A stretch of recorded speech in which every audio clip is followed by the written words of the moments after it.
በጣም አመሰግናለሁ አቶ አበበ አካሉ የኢትዮጵያ ሕዝብ አብዮታዊ ፓርቲ ኢህአፓ የሕዝብ ግንኙነት ክፍል ኃላፊ። እንግዲህ በተለያዩ ወቅታዊ የሀገሪቱ ጉዳዮች እንደዚሁም በቅርቡ ለንባብ የሚበቃ የርሶ መጽሐፍ አለ። በመጽሐፉም ዙሪያ የተወሰነ ነገር እንነጋገራለን። በቅድሚያ ግን እንደው እንደ አንድ ፖለቲከኛ በኢትዮጵያ ፖለቲካ ውስጥ ለዓመታት ዋጋ እንደከፈለ ሰው አሁን ያለንበትን ሁኔታ እንዴት መግለጽ ይቻላል? ምን ላይ ነው ያለነው? ኢትዮጵያ ምን ላይ ነው ያለችው? አቶ አበበ Thank you መሳይ አመሰግናለሁ። ከረጅም ጊዜ በኋላ ነው ዛሬ ተገናኘ ነው። እኔ እናንተ ዛሬ አይደለም የምንተዋወቀው በዛ በህዋት ክፉ ዘመን ላይ ጭምር የእሳት እንትን ላይ ሆነን ሁሉ ኢንተርቪው አድርገኛል። በተጎዳውበትም ሰዓት እንድረዳ ያደረከኝ ሰው አንተ ነህ እና ኢትዮጵያ አሁን ያለችበት ሁኔታ እጅግ በጣም ሰቅጣጭ ከባለፉት ዘግናኝ ዘመናት ደግሞ የበለጠ ዘግናኝ የሆነበት ዘመን ላይ ነው ያለችው። ቶታሊ ማህበረሰባችን ይመስላል ኦልሞስት ህዝቡ አሻሮ ሆኗል። በኑሮ ውድነቱ አሻሮ ኑሮ ውድነቱ ጦርነቱ ብዙ ነገሩ አበላሽቷልና እኔ የኢትዮጵያ ጉዳይ በዚህ ደረጃ የምናየውና የሚንቀጥል ከሆነ መጨረሻችን ምንድነው የሚለው ነገር በጣም ያሳስበናል። ከዚህ በተረፈ በኢትዮጵያ ፖለቲካ ውስጥ ረጅም ባይባልም እንደው አንድ 15 ዓመት ያክል አሳልፌያለሁ። ከአንድነት ፓርቲ ጀምሮ እስከ ኢዜማ ድረስ አሁን ደግሞ እስከ ኢህአፓ ድረስ ቶታሊ የፓርቲው ፖለቲካ አሁን ቀውስ ውስጥ የገባበት ከመንግስት ጋር አብሮ መስራት በሚል ፓርቲዎች የተኮላሹበት ስፔሻሊ ኢዜማ ዛሬ የፌስቡክ ገጼ ላይ ማስታወቂያ ለቅቄያለሁ። ኢዜማ ኩልስም የሚል ኩልስም ባልገልጸው ደስ ይለኛል። መጽሐፌ ከወጣ በኋላ አብረን ብናወራ ደስ ይለኛልና ህዝቡም ተመራምሮ ያገኘው። ከዚህ ውጭ ግን ኢዜማ ውልጽግና ቆሎ የመጎራረስ ውል አልባ ጋብቻ ነው። ውል አልባ ነው ከመንግስት ጋር አብሮ ኢዜማም ይሁን ሌላውን ፓርቲ። እኔ በወቅቱ ኢዜማው ስለነበርኩ ነው እዛ ቤት ነው የጻፍኩት። ያ መጽሐፍ ከወጣ በኋላ ነው ማለት የመጨረሻው ነገር ጻፍኩትና ውል አልባ ጋብቻ ነው። ለህዝብ የምትቆም ከሆነና ስለ እውነት የምትናገር ከሆነ መናገር ነው ያለብህ። ዛሬ ኢዜማ ደብዳቤ ለኢህአፓ ጽፈዋል።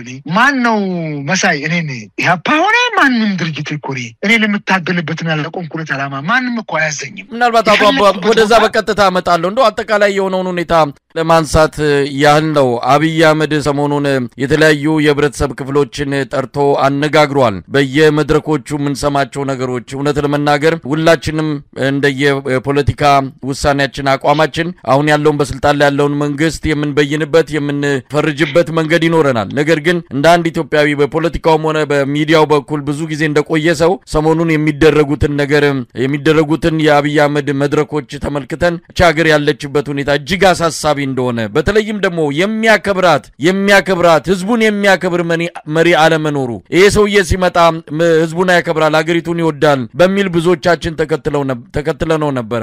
ነገር ግን ጉድና ጅራት ከወደኋላ ሆነና ህዝቡን የሚሳደብ በአደባባይ የሚዘልፍ ከውቀትም ሆነ ከእውነት ነፃ የሆነ ሰው መሆኑን ይበልጥ ያየውባቸው መድረኮች መሆናቸውን ነው የታዘብኩት። እንግዲህ እርሶ አቶ አበበ እንዳንድ ፖለቲከኛ በእርግጥ ኢህአፓ ረግጦ ወጥቷል፣ እንዳንድ ፖለቲከኛም በዛ መሳተፍም ተገቢ አይደለም የሚልም አቋም እንዳለው ታውቃለሁ። ግን እንዴት አዩት በአጠቃላይ መድረኮቹን? መሳይ እኔ ዶክተር አብይ ወደ ስልጣን ሲመጣ በጣም ትልቅ ተስፋ ካደረጉ ሰዎች አንተ እንደሆነ ታውቃለህ። እኔ ግን ተስፋ አድርጌ አላውቅም። በእውነቱ የዛን ጊዜም አልደገፍኩም። እኚህን ጠቅላይ ሚኒስትር አልደገፍኩም እኚህን መሪ። ምክንያቱም የሰው አመል በአመቱ የከብት አመል በለቱ ይባላል። ቀስ ብለን በእውነት ነው የምልህ አልደገፍኩም በሰዓቱ። ይሄን አንድ የደገፍኩበት እንትን ካለ ማንም ሰው መናገር ይችላል። ምክንያቱም ኢትዮጵያ ብለው ስላሉ ሁሉ ህዝቡ ሰው ደገፋቸው ነው እንያቸው አየናቸው። በእውነት እኔ እሳቸው ኢትዮጵያን በገለጿት ልክ ቢሆን ስንኖር ኢትዮጵያዊ ስንሞት ኢትዮጵያ ያሉት ነገር ቢሆን ኖሮ ለምን አንሞትም? ዋይኖስ በጣም ብዙ ነገር ውስጥ አልፈን መተናል። ነገር ግን ዛሬ መምህራንን፣ የጤና ሙያተኞችን፣ አክቲቪስቶችን፣ አርቲስቶችን ተዋቸው፣ እግዚአብሔር ይርዳቸው። ከመጣው መንግስት ጋር ሁሉ የሚገለባበጡ ቆሻሻ ኢትዮጵያ አርቲስቶች ናቸው። ቆሻሻ ማይረቡ። ኪነ ጥበብ ወገናዊ መሆን ነው ያለባት። እኔ ቋንቋና ስነ ጽሁፍ ነው ያጠናሁት። ደራሲ ነኝ። ከአንድም 2-3 መጽሐፍ ጽፌያለሁ። ኪነ ጥበብ ወገናዊነት ለህዝብ። ትላንትና የወያኔ ታንክ ላይ ወጥተው ሰላምታ የሰጡ ሰዎች ዛሬ ደግሞ አብይ ቀርበው ሲቀባጥሩ ስታይ ታፍራለህ። በቃ ስታንድን ሞት እኮ አንድ ነው። ስንት ሞት አለ። እንዲህ አይነት ሰዎች ባሉበት እነሱን አናገሩ ኑሯቸው ነው። እነሱ አርቲስቶች እኮ ድሃ አይደሉም። በአሁኑ ሰዓት ኢትዮጵያ ውስጥ ሀብታም ናቸው። ማስታወቂያ መንግስት ቴሌቪዥን በደንብ ነው የሚያድጉት። የሐዋማ መሰለኝ እንደኔ አይነቱ መምህር የጤናው ባለሙያ 7 ዓመት ስቃዩን የተማረው የጤና ባለሙያ ራበኝ እያለ ያን ያክል ዋጋ ሲከፍሉ የትኛው አርቲስት ነው ከነሱ ጋር ዋጋ ከፍለው? የትኛው አርቲስት ነው ስለነሱ ጮህ? ይህን ስታስበው በጣም ነው የሚያሳዝንና ዝም ብለህ አንተ ከተመቸህ ሌላው ከተመቸው ጉዳይ አይደለም ብለህ የምታስበው ነገር ካለ በጣም ነው የሚያሳፍረውና የሚያሳዝነው። ስለዚህ ቶታሊ የምናየው ነገር ሰዎችን በማነጋገር አርቲስቶችን ሌላውንም አካል ምናምን ማናገር ይመጣለው የለም በማነጋገር አይደለም ምንድነው የኔ ችግር ብሎ ቁጭ ብሎ ጠቅላይ ሚኒስትሩ ቢያስቡ ጥሩ ምንድነው የኔ መመራው መንግስት ጠቅላይ ሚኒስትሩ አሁን ጠቅላይ ሚኒስትር ናቸው መንግስት ናቸው ፎላይ ቀራጭ ናቸው ማንም እሳቸው የሚናገር የለም ሚኒስትሮቻቸው በቀን ናቸው እሳቸው የተናገሩት ነገር የሚያስተጋቡ ናቸው ልክ አይደሉም እኮ እርሶ የሚላቸው የለም እነ ዳዊትን እኮ ንጉስ መነበሩ ሷተነ ሳውል ኢሳይዝ እኮ ልክ አይደላችሁ ይላቸዋል አይባሉም ይሄን ማድረግ ካልቻልን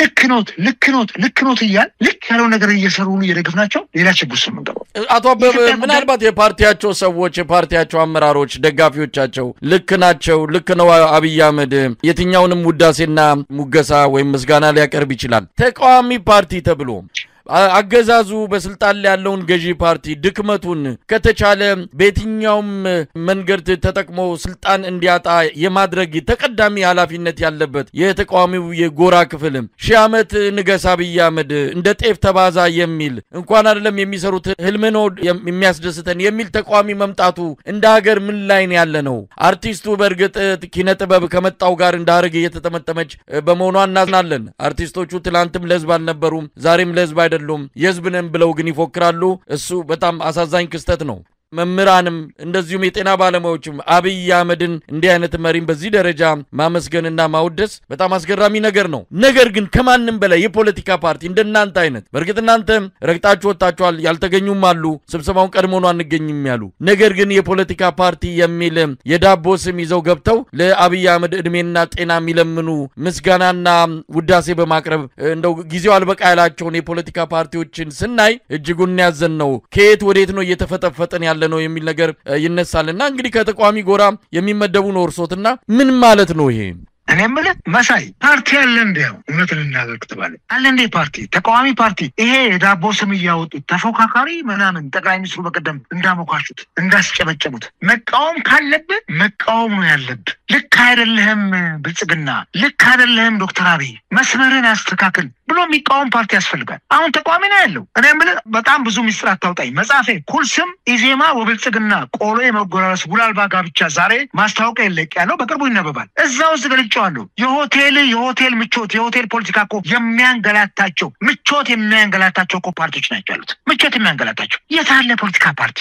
አለ እንደሚቃወም መቃወም እኮ መልካም ነው እግዚአብሔር አምላክ መሆኑን እኮ ያወቅነው ሰይጣን ስላለ ነው ሰይጣን ባይኖርና የእግዚአብሔርን ኪሩ ባይገዳደር እግዚአብሔር እኮ አምላክ እንደሆነ እንደ ክርስቲያን አላምንም ነበር እንዴ ምንድነው ለምን አትቃወም ብልጽግናው ማን ነው ብልጽግና ስንት ያለበት ስንት ችግር ያለበት ፓርቲ እኮ ነው እኔ ማለት ንጉሶ ሺህ ዓመት ንገስ እኔ ጤፍ ፕሮቲን እንዳለው አላቅም ናቹራል ሳይንስ ተማሪ አይደለም ቋንቋና ስነሱ ነው እነኚህ አርቲስት የምትላቸውን ተዋቸው በእውነት ተዋቸው እኔ መምህር ነኝ ተዋቸው በመጣው መንግስት ቅምል የሚያንቋልጡ ቆሻሽ ናቸው እነሱ ደግሞ በጣም ያጥረኛል ቋንቋ ኤኒዌይ ሐኪሞቹ ያሳዝኑኛል ቱዛትክስ እኔ 34 ዓመት አስተምሬ በጣም ብዙ ሜዲካል ዶክተሮች አፍርቻለሁ በጣም ብዙዎች ከዚህ ላይ ያኔ ተደብድቤ እርዳታ በጠይቅልኝ ስታከምኮ እኔን ያከመኝ ያስተማርኩት ልጅ ነው ወንድራ ምስተኑ ላይ ሐኪም ቅዱስ ያሬድ ሆስፒታል ያከመኝ የኔ ተማሪ ነው ስማ መሳይ እንዴት ነው የምታየው እንዲህ አይነት የፖለቲካ ፓርቲዎች ሆዳቸውን ለመሙላት የሚመጡ በአውሮፕላን ትኬት መመለስ ለነሱ ጸጋ የሆናቸው ሰዎች ናቸው ዛሬ እኮ ፓርቲ ውስጥ ያሉት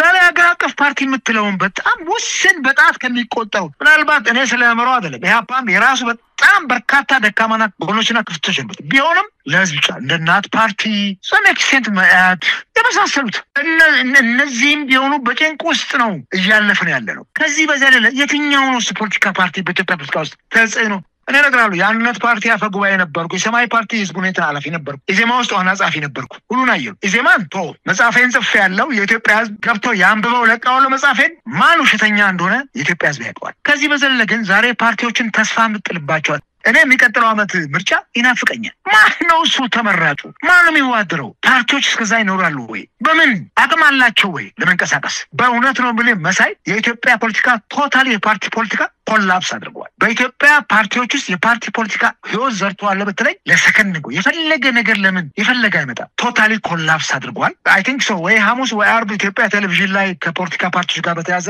አንድ ዲቤቲንግ ነበረኝና ቆራርጠው ካላሳለፉት የኢትዮጵያ ህዝብ ያን ቢያዳምጠው አንተም ብታየው ደስ ይለኛል በጣም የተናገሩ የኢትዮጵያ ፖለቲካ ፓርቲዎች የሉም በምድር ላይ የሉም። ሆዳም ሆነናል። ሆዳም የሚበላ የሚጠጣ የሚሾም በተለይ ሹመት በቀደም ጠቅላይ ሚኒስትሩ እኮ ሲቀርቡ የሚረቡት ይሄ ነው። ሹመት በቃ ሁሉም የተነሳ ሹመት መፈልግ ሹመት ከኢዜማ ጀምሮ ሹመት ካገኘ አፍን በዚህ ትዘጋለህ። ስማ እኔ አበባ ካሉ ከፈርዖን ቤት ጮማ ይልቅ ከእግዚአብሔር ሕዝብ ጋር መከራ መቀበል ደስ ይለኛል እያየውም ስለሆነና መሳይ የኢትዮጵያን ፖለቲከኞች የኢትዮጵያን ፖለቲካ ፓርቲዎች በሚቀጥለው ኢትዮጵያ ተስፋ ማድረግ የለበትም። የመጨረሻ የኔ እምነት ነው ያለው። ይሄ ደግሞ በሚቀጥለው እናገራለሁ። እንግዲህ አቶ አበበ አካሉ እስቲ በጣም አስገራሚ ነው። እንግዲህ ሌላው የዓለም ክፍል ሰሞኑን ኬንያ አንድ ብሎገር በእስር ቤት በምርመራ ወቅት በፖሊስ ድብደባ ተፈጽሞበት ህይወቱ አለፈ የሚለው ዜና እንደወጣ ኬንያ በአንድ እግሯ ነው የቆመችው። ናይሮቢ በአንዴ ነው የነደደችው። እሳት ተያያዘ፣ መኪኖች ተቃጠሉ፣ ህዝቡ ቁጣውን ገለጸ፣ የፖሊስ ኮሚሽነሩ ከስልጣን ለቀቀ። ኢትዮጵያ ውስጥ አዋጅ ወጣ። በምርመራ ወቅት ከመግደል ባለፈ ማንኛውንም ጥፍር መቁረጥ፣ ጥፍር መንቀል ጀምሮ በሃይላንድ እያንጠለጠሉ እስከ ማምከን የትኛውንም ነፍሱ እስካለች ድረስ ማንኛውንም መርማሪው የፈለገው ማድረግ ይችላል የሚል አዋጅ ሁሉ ነው የወጣው። ብዙዎች ተገለዋል እስር ቤት። ኢትዮጵያ ትልቋ እስር ቤት ሆናለች። ነገር ግን ህዝቡ ዝም ነው ያለው። አሁን የፊታችን ሐምሌ ወር መጀመሪያ ላይ የመጨረሻው የነዳጅ ድጎማ ይነሳል። ሙሉ በሙሉ ነዳጅ በገበያ ዋጋ ነው የሚሸጠው። ኢትዮጵያን ሌላ መከራ ነው የሚጠብቃቸው። ነገር ግን አሁንም ህዝቡ ዝም ነው። ምንድነው ታዲያ ይሄ ግለሰብ ይሄ ሰውዬ በልካችን የመጣ መሪ ነው ማለት እንችላለን ወይ? የህዝቡን ሁኔታ አይቶ ፍርሃቱን አይቶ ነው እንደዚህ እንደፈለገው እንደ ልቡ እየሆነ የሚናገረውም የሚያደርገውም? እና ጥፋቱ የሱ ወይስ የህዝቡ? ህዝብን መውቀስ ካለብን መሳይ የህዝቡ ነው። ኬንያን አነሳን። ለምን እዛ ወሰድከን?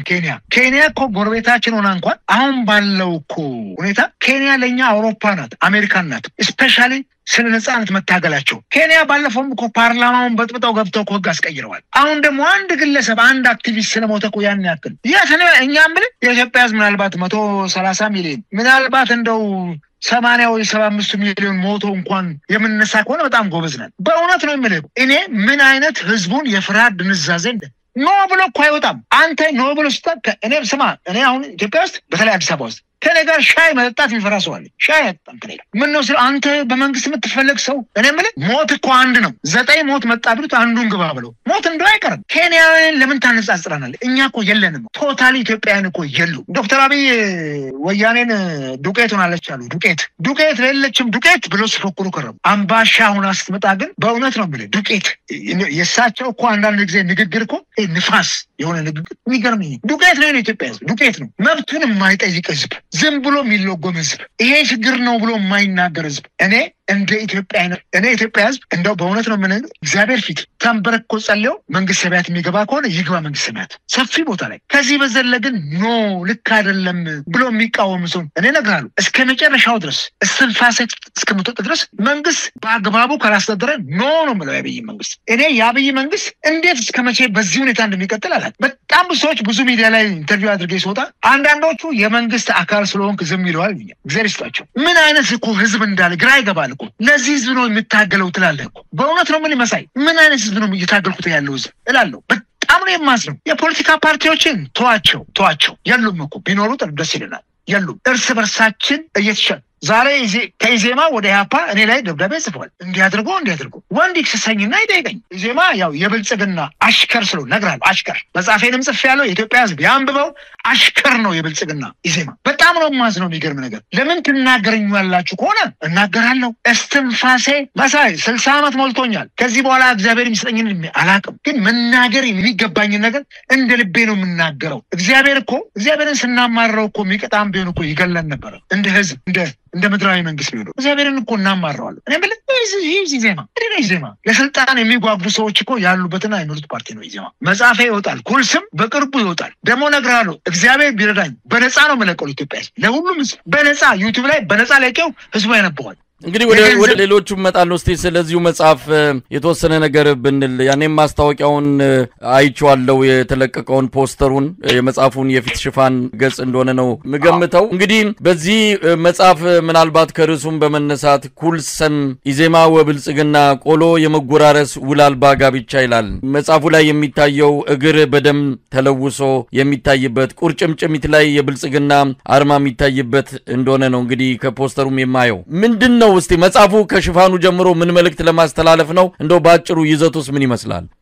መሳይ በጣም ብዙ ሚስጥር አታውጣኝ ህዝቡ ካነበበው ላይ ኩልስምን ይረዳዋል ትርጉሙን አልነግርም ኩልስም እኔ ያጠናሁት አማርኛ ቋንቋና ስነ ጽሁፍ ነው በእውነት ነው የምልህ ጉራ አይደለም ሪች ነኝ በአማርኛ ቋንቋ አነባለሁ በጣም ብዙ መጽሐፍቶችንም ከተማሪነት ጀምሮ አነብያለሁ በጣም ነው የሚገርመኝ ነገርና እኔ ኢዜማን በዚህ ደረጃ የብልጽግና አሽከር ይሆናል ብዬ አልጠበቅኩም እና አንዱ ዓለም እኔ ሸዋስ ቀድሞ በጣም ብዙዎቹ ሀብታሙ ኪታባ ብዙዎቹ ለቀው ወጥቷል እኔ እያለሁ እኔም ብዙ ተወቅሼበታለሁ በኢዜማ ነገር ግን መጨረሻ ላይ አይቼ ይሄን መጽሐፍ ስለምፈልግ በቆየሁበት ቦታ ላይ ጽፌ ለኢትዮጵያ እውነቱን ማሳወቅ ስለምፈልግ ቆይቻለሁ ነገራለሁ ይሄ መጽሐፍ በወቅቱ ኢዜማ በሰጠኝ ኤችፒ ታየዋለህ ፎቶግራፊ ላይ በሷ ኮምፒውተር ጀምሬ ግማሹን አጋምሼ ነው ከዛ ቤት የወጣሁት አሁን ጨርሼዋል በእውነት ነው የምልህ ቆሎ አይጎራስ ተቀማዋለህ ቆሎን እንጂ አትጎርሰው ማንም ሰው ቆሎን በእጄ ይዞ እንደ እንጀራ ላጉሲም የሚበታተን ነገር ነው የማያስኬድ ነገር ነው እኔ አሁን እንትናት በላይ መጽሐፌ ይነበብ በሶፍት ኮፒ ይወጣል በቅርቡ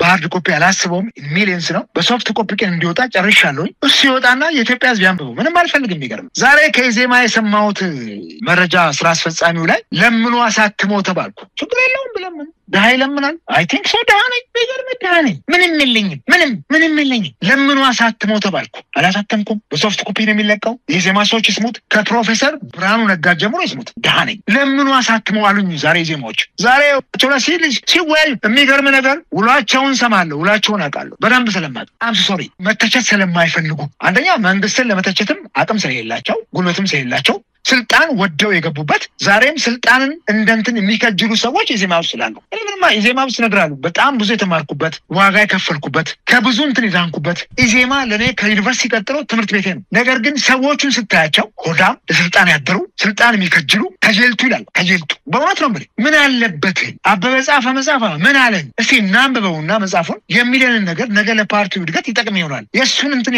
እውነቱን እንረዳውና ቢሉ ምን አለበት ተነስተው ለምኑ አሳትመው ለከው ለማይነኝ ጋኔ ለነኝማ በእውነት ነው ብለ ማንንም ሰው የኔን ሞራል መንካት አይችልም ልጆቼ ሚስቴ ምናልባት እሱ ጉዳይ ላይ እንግዲህ በሂደትም የምናየው ይሆናል አቶ አበበ ነገር ግን ስለ ኢዜማ የማናቀውን ምን ይነግሩናል እርሶ እንግዲህ ኢዜማን ከሚገባው በላይ አውቀነዋል ምናልባት እንደዚህ አይነት የፖለቲካ ፓርቲ ይህን ረቂቅ በሆነ መልኩ እንደው ምርመራም ተደርጎ ፍተሻ ተደርጎ የውስጥ ታዋቂ ምንጮችን መረጃ ሁሉ የሚያስፈልገው አይደለም አደባባይ የተሰጣ ገመና ነው ያላቸው በጣም የሚያሳፍር ገመናና ምን ሊነግሩን ይችላሉ አቶ አበበ በመጻፎ የማናቀው ስለ ኢዜማ በሳይ እኔ እኮ መሳይ 5 አመት ከ3 ወር የኢዜማ ዋና ጻፊ ነበር ዋና ጻፊ ማለት እያንዳንዱን ሚስጥር ጓዳ ገመናውን የሚያቅሰው ነኝ የኢትዮጵያ ህዝብ ከኔ በላይ ገመና እኮ የሚነግረው ሰው የለም ስለ ኢዜማ ገመናው the first person ከኔ በላይ ብርሃኑ ነጋ ያቅም የሻስ ስፋቅም ጫኔ ከበደ አንዱ ዓለም አራጋ ያቅም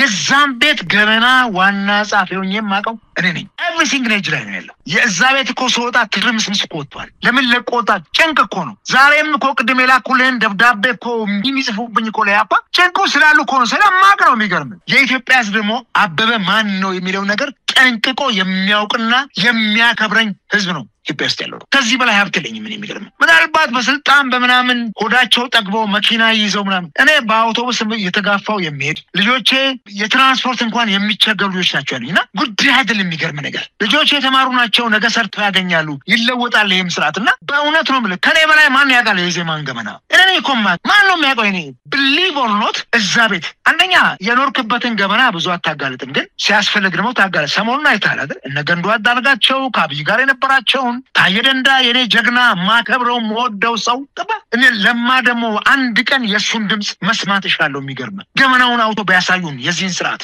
ተባ ይሄም የሆነው ምንድነው አብረኩ አሳልፋል አንድ አንሶላ የተጋፈሰው እንኳን እኮ አንሶላ ከተጋፈፈው ሰው ጋር እንኳን ሚስጥሩ መደበቅ አይችልም በቃ አንሶላ የፖለቲካ አንሶላ ተጋፈዋል ነኝ ሰዎች ለምን አሁን ሞት አይመጣም እውነት የሆነውን ነገር ተናግሬ ማለፍ ፈልጋለሁ ስለዚህ ኢዜማ ቤት ውስጥ የስልጣን ጥማት ባለባቸው ሰዎች ነው ፓርቲው ተመራለ ይሄን ነው አሁንም ጉባኤ ያለው አሁን በ29 እና 30 ሰሞኑን እኮ የሚገርም ነገር ዙሪያውን ዞሮ ዛሬ ጻፉብኝ ደብዳቤ እንዲህ የቀሰቀሰ ብርም አሁንም ቢሆን የኢዜማ ሰዎች ደውለው ማንን ምረጥ ቢሉኝ ነግራቸዋለሁ ነከሌ ምረጡ ይሻሏቸዋል ለነሱ ምን ጤናማ እኮ ግንኙነት ነው ጤናማ ፓርቲ አባል አይደለም እኔ የፓርቲ አባል የአሁን የህዝብ ሁኔታ ኃላፊ ነው የፓርቲ አጥር አያጥረኝም በኢትዮጵያ ጉዳይ ላይ የፓርቲ አጥር የሚያጥረኝ ከሆነ የኢትዮጵያ ፓርቲዎች ባፍንጫ ይውጡ እኔ ሀገሬን ነው የማስበው ፓርቲ ተደራጅተህ የምታገልበት እንጂ እማመልከው አይደለም ፓርቲ ስለዚህ ኢዜማ ውስጥ ያሉ አመራሮች አሁንም ቆም ብሎ አባላቱ ሊያስቡት ይገባል አሁንም ነግርሃለሁ በዚህ ነው ምርጫ ቦርድ ደሰከሱ ምርጫ ቦርድ ሲፈልግ ከአፓ አባረና ምናልባት አቶ አበበ